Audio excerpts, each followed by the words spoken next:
غم اور صدمہ ایک حقیقت ہے.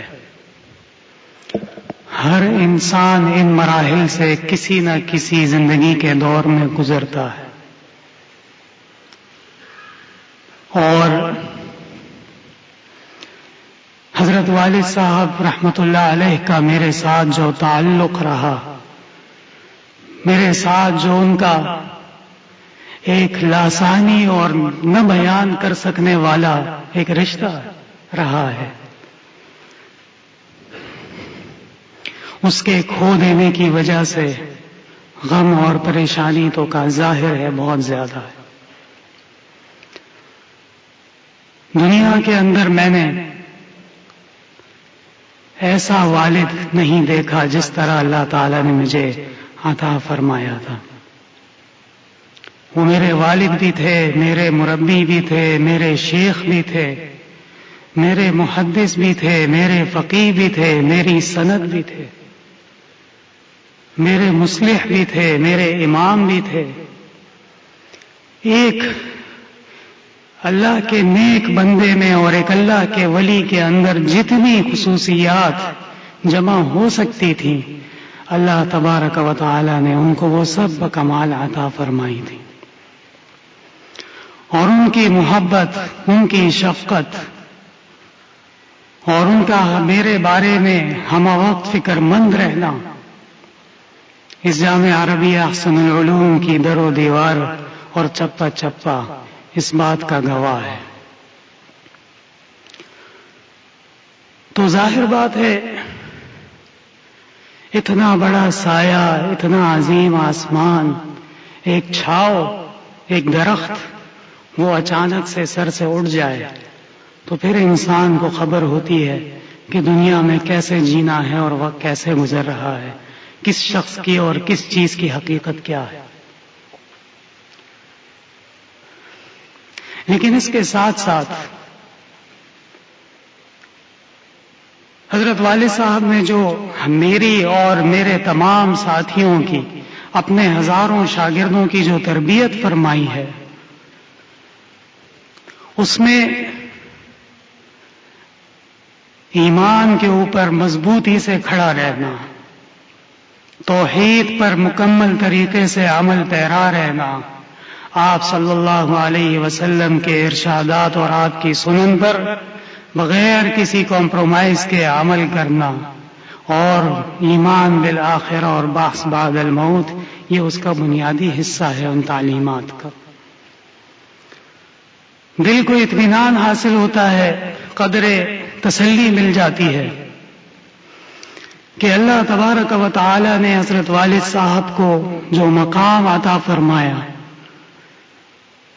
کہ جب وہ ہوش سنبھالا انہوں نے اور اسکول میں ابھی میٹرک بھی نہیں کیا تھا، تو حضرت والد صاحب کے قدیم دوست ہیں نثار لالا، وہ تشریف لائے تھے. انہوں نے مجھے کہا کہ ہم دوسری یا تیسری کلاس میں تھے، تو استاذ نے تمام بچوں سے جیسے انٹرویو لیا جاتا ہے کلاس میں کھڑا کر کے پوچھا. ایک اور ہمارے والد صاحب کے ساتھی تھے، ان کو کھڑا کر کے پوچھا کہ بتاؤ تم کیا کرو گے؟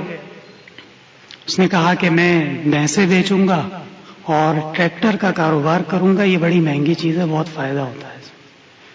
انہوں نے کہا ٹھیک ہے، اچھی بات ہے.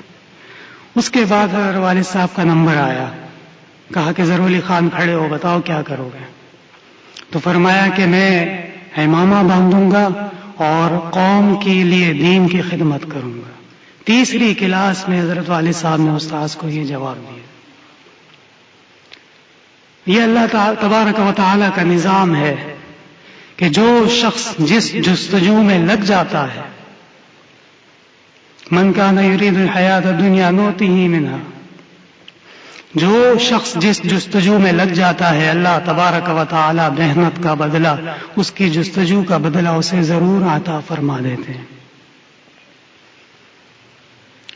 تو میں آپ کو بتا رہا تھا کہ تسلی اور اطمینان کا ایک ہی سبب اور ذریعہ ہے، وہ یہ ہے کہ حضرت والد صاحب نے اپنی تمام زندگی آخرت کی تیاری میں گزاری.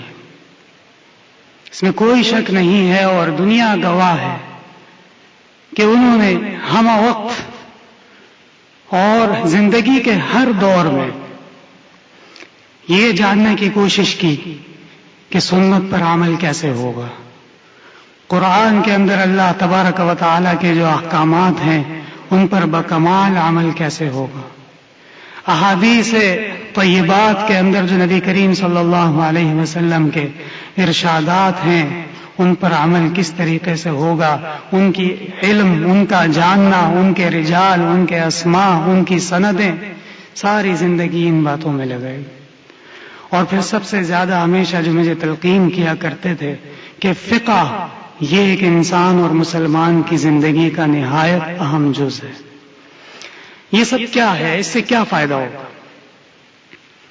اگر کوئی شخص مفسر بن جائے، محدث بن جائے، فقیہ بن جائے اور عربیت بکمال اس کو حاصل ہو جائے تو دنیا کے اندر اس کو کوئی ڈگری نہ انجینئرنگ کی نہ ڈاکٹریٹ کی، اس قسم کی کوئی ڈگری اس کو مدرسے میں نہیں ملتی.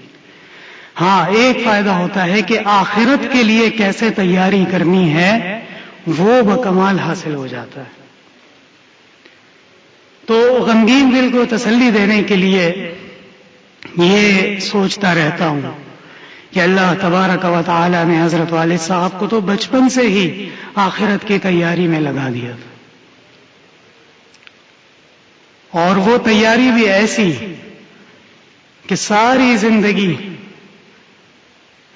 ہر چیز وقف کر دی تھی دین کے لیے.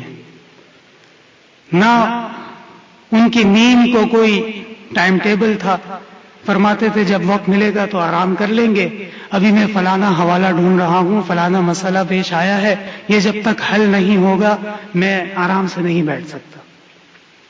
کئی راتیں ایسی گزری کہ گھر پہ تشریف لائے، پتہ چلا کہ مغرب میں یا عشاء میں کوئی صاحب آئے تھے اور انہوں نے کسی مسئلے میں سوال کیا ہے، تو میں اس وقت افسوس شروع کر دیتا تھا کہ آج رات کو نیند نہیں ہوگی. کتب خانے میں تشریف لے جاتے تھے، فلانی کتاب لاؤ، فلانا فتاوی لاؤ، فلانی حدیث کی کتاب لاؤ، اور صبح تک مکمل تحقیقی جائزہ اس مسئلے کا جواب وہ تفصیل کے ساتھ پیش کرتے تھے.